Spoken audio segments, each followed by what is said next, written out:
And what I do is I have a PC and I have a laptop, and I've made it two very separate parts of my brain, I think, when I'm doing my copywriting. When I'm running my business or, working, interviewing people, I'm at my computer on my PC. I'm sitting up straight. I'm very on and task-oriented. When it's time for me to start writing, I get off my desk. I don't work on my PC. I get my laptop, and I have two places that I'll go to, and I actually lay down and type. I lay on my couch, and it's just I've tried to make it a very different environment so I will quickly switch on and be able to write. And it's worked. It took me a long time to kind of figure this out, but it works very well for me. The other thing that helps me is knowing that my kids are gone and my house is very clean and I don't feel like I should be doing a lot of things. Right, yeah. It's kind of a silly thing, but it makes a big difference for me. That's perfect. It's really kind of setting your mind free by making sure there's no distractions. Cleaning your laundry, all that type of stuff. Yeah, you just have to get away from it. And I think a key, too, is getting away from your desk because you tend to be very task-oriented there. I think most of us do. Yep. And not everyone has a laptop, but if you can, just go in a different place. It doesn't have to be outside or in the mountains, just someplace different. And teach your brain, okay, now it's time to get creative. Now it's time. And you just change the environment. Yeah. So you have basically, you've almost conditioned yourself then so that you're, when you're lying on the couch, that's kind of, copywriting mode. Yeah. Excellent. Yeah, it's kind of crazy, but it works. It took a little while, but now I'm like, I can't sit at my desk and write copy. Right, yeah. Well, it's actually, it's not as crazy as it sounds. It's funny because talking to copywriters, a lot of us, and I'm not a copywriter by any stretch of the imagination, but I do enjoy writing the copy and stuff, and I think each of us works individually, and we don't really share ideas within how do you come up with these ideas, where do they come from? And for me, I kept it really quiet for a while, that my best ideas come when I'm having a bath. If I just you just lie there relax, and you're totally relaxed and just open your mind, and then suddenly all the amazing ideas and things come along. So I have a tape recorder with me all the time when I'm having a bath, and I thought, okay, this is really strange, so I'm not going to really tell anybody how I come up with my ideas. But I was reading David Ogilvy, one of the great advertisers, and lo and behold, he says, my best ideas come to me in the bath. And I thought, oh, thank goodness. But I think it's a key. I mean, I've kind of, like you've conditioned yourself that, the couch is the idea generator. For other people, maybe it's sitting in a bath or wherever. I was talking to another copywriter that actually has this almost like a glass enclosure where he looks out into the woods, and he sits there with his laptop. So I think the important thing is that you basically come up with a new environment that's not sitting at your desk. Like you said, get away from your tasks and get into the creative environment side of things. I agree. And I think being relaxed. Exactly. Now, I mean, you're in the healthcare industry or marketing in the healthcare industry.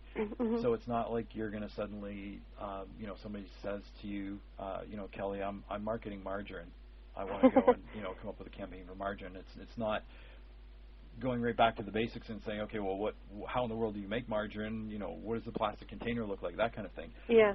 You're not going right back to the basics. But I'm sure each client has, like you said, each client is individual. How important is it to look at what the client has done for the last 5 years or the last 10 years and really kind of dig in deep and get all the details in their business?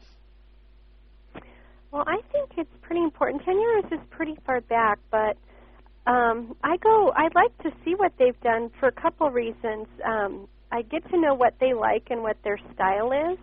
And as a copywriter, I can create lots of things, but I want it to be a part of them, an extension of their voice and their company, whatever kind of atmosphere they've created. I'd be doing a disservice to the prospects they're trying to attract if I didn't portray their company accurately. So going back through, if nothing else, it gives me a good sense of that.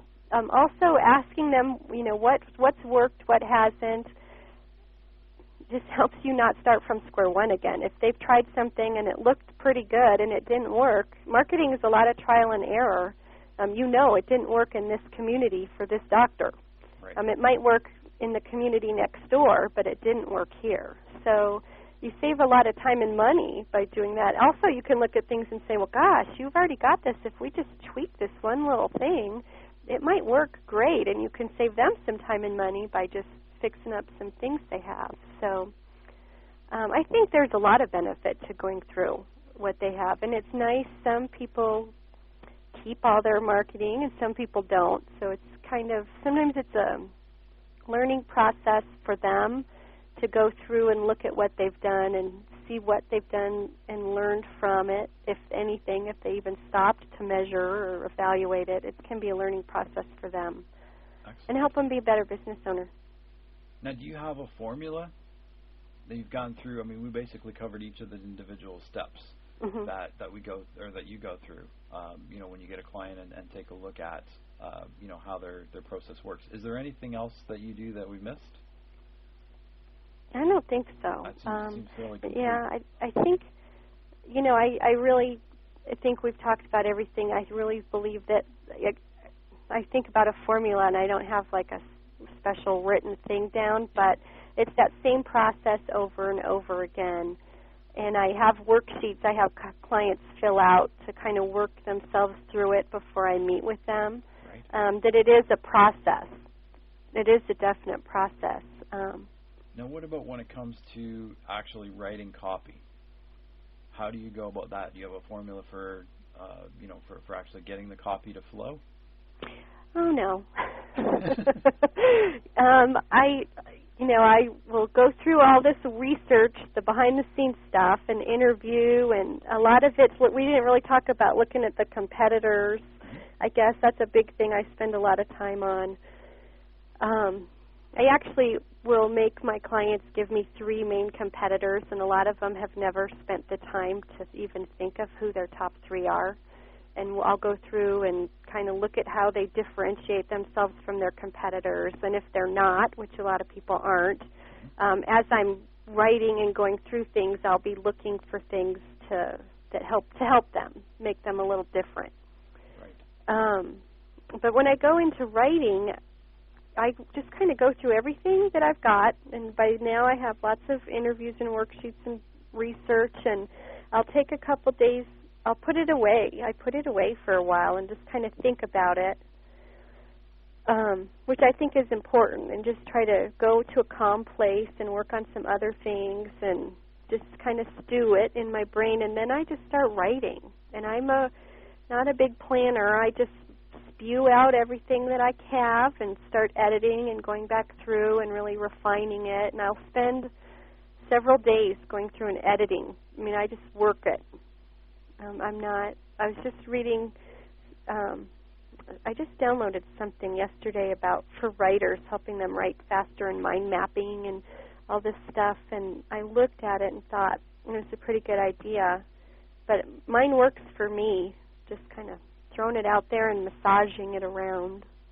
That's beautiful. That's quite unique. I just read something as well the other day, and I can't remember who it was or exactly what it said, but the whole point was exactly what you said. Just sit down and let everything flow out. Don't start editing immediately. Just write like crazy and let everything flow out on the paper, and then go back and edit it after. Yeah, that's what I do. So do you write like that? You just go and just go nuts, write everything, and then go back and pull a headline out of there? Or how do you come up with a headline? Sometimes I write the headline first, and then I'll go back and change it at the end. A lot of times the headline comes to me. I usually actually will write one first, and then I'll start writing, but I usually end up with something different than that in the end, because as you're massaging it, and sometimes I'll kind of, as I'm writing, outline in the middle to make sure my points are really clear, and the headline will kind of jump out at you or at me, sometimes in the middle. The headline is hard. And it's the most important part. Yeah, it is. So it gets, I play around with it a lot. The headlines are hard to goof around with. They're so important that I don't like to just have one and say, okay, this is it. I think it's got to be a fluid thing. And a lot of times I'll have a couple that I play around with. Sometimes I'll show the client a couple and see what they think. Let them play with both of them in their advertising and see if one works better than the other. Excellent. Now, just to back up for a second, something just hit me when you're talking about competitors. Uh-huh. Is it better to do or be in the same places as your competitors? For example, if you know all the chiropractors in the local area are advertising in the Yellow Pages, should me, if I'm a chiropractor, should I be in the Yellow Pages so people see that, oh yes, okay, I'm you know a chiropractor within the community as well, or should I look at being somewhere else so that I'm actually you know attracting different clients than my competitors are? Well, I would be somewhere different. If it's the Yellow Pages, I would say have a little ad in the Yellow Pages. The fact of the matter is, and healthcare is different than most other industries on this, people don't go to the Yellow Pages to find a doctor. Okay. They get them, and chiropractors might be a little different, but you don't. You get a referral from someone. Your friends tell you who they use. One doctor might refer you to another. So if I'm in healthcare, I'm going to say go where other people aren't and make sure your referral system is in place. And we really spend time looking at that and building joint ventures and partnerships with other businesses that are similar to you. So, for example, if you're a chiropractor and you want to serve people that have been, let's just say, sports injuries again, where might you go? You might talk to physical therapists. How can you guys refer patients back and forth? Medical doctors, maybe some of the sporting goods stores. Just think outside the box and go places where other people aren't. Maybe you sponsor the baseball leagues and, when someone gets an injury in baseball, they know, oh, well, he's our sponsor. He's a chiropractor. He can help us. We should go to him. He sponsors us. I say go to other places because you want to attract different people. Right. If there's 10 chiropractors in your community and 9 are advertising in your local newspaper, go somewhere else where they're not. So how are you going to approach someone to do a joint venture? Or you said to make sure your referral system is in place. If I'm a chiropractor, like you said, look at sponsoring the Little League or whatever. How can I guess ensure that the doctors are referring, or some doctors are referring their clients to me? Is there some sort of a monetary trade-off there, or how does that work? No. There's not a monetary trade-off. And this is actually my special secret stuff. But what I do is tell them, when a patient comes in to see you to start building the relationships, put it on your paperwork. Who's your medical doctor? Do you see a massage therapist? Ask them. And then when they write down who it is, send that doctor a note and keep them updated on the progress so that they don't feel like you're stealing people from them. Try to build more of a mutual relationship. Because it's threatening a lot of times. One kind of practice, physical therapists might think that the massage therapists are trying to compete for the same patients. Really, they can refer them back and forth and really take good care of the patient by trying to find what's best for them. So really it's about building relationships. If you know that there's a specific place in town that you'd like to do some joint ventures with, call them and ask them out to lunch. See if anybody in your network knows them that could introduce you. There's a lot to be said. A lot of us like to stay behind our computer. I mean, I know I do. I'm a writer. I like staying behind my computer and being nice and cozy. But there's a lot to be said for getting out in the community and meeting with people and establishing relationships face-to-face so that you can spend most of your time behind your computer doing what you like to do. But you've got to spend the time outside there so you can stay in. That's what works for me, and that's what works for most of the people I work with. So what are you seeing then as some of the common mistakes that people are making in their marketing? Well, there's several actually. I think a big thing I see is not narrowing it down to that, not knowing who your ideal perfect client is. I don't think most people do that. Well, I know most people don't do that. They'll maybe have 3 or 4. And to have your messages very clear and direct, you need to be talking to one person. Another thing I see is people don't differentiate themselves from their competitors. If we play with the chiropractors some more, and there's 10 chiropractors that can all help your neck pain or get your spine straight that people might not care about, pick the thing that no one else talks about. Even if you all do the same thing, pick something that no one else says and make that yours. The first one to claim it, they're the ones that own it. And that people don't do that. Pardon? Can you give me an example of that? Sure. Actually, I can give you a couple examples. Like, look at Federal Express. They were the first one to say that they could get it there overnight, and that's the first thing that people think of. And there's a lot of companies that can get your packages there overnight. But FedEx was the first one to claim it. Another example that I use a lot, I don't know this story textbook. I heard this many, many years ago, but the toothpaste companies. If you look back, like when toothpaste was first starting, that was several decades ago, there was toothpaste and people used it to clean their teeth. And toothpaste is pretty much toothpaste.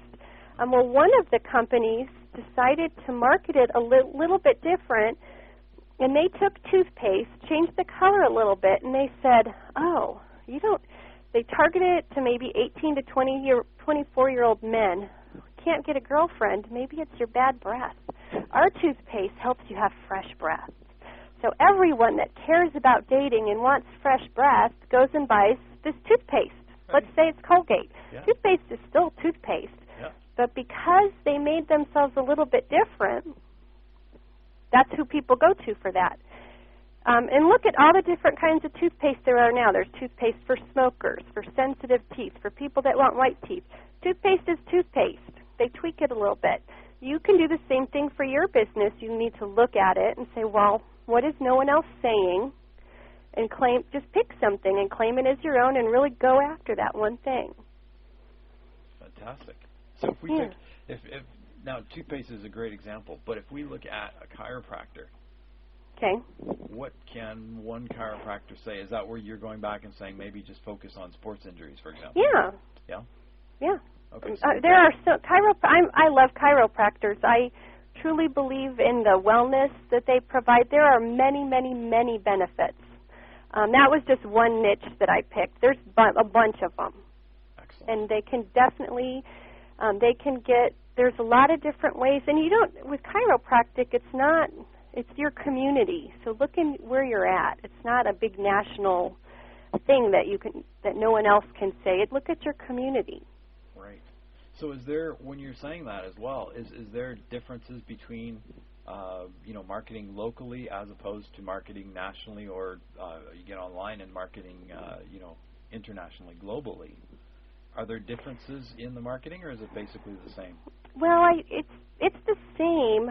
The techniques you can use, you're going to use different techniques, but the competition you're looking at is going to be different. So like a chiropractor, there's tons of them all over the place. Really, they maybe want to attract people in a 10 or 20 mile radius. It's going to be different than someone who's doing, let's say they're a healthcare copywriter like me online. I'm looking at competitors on a global basis. I get hired by people all over the place. So I look at what do other healthcare copywriters say. Who are they talking to?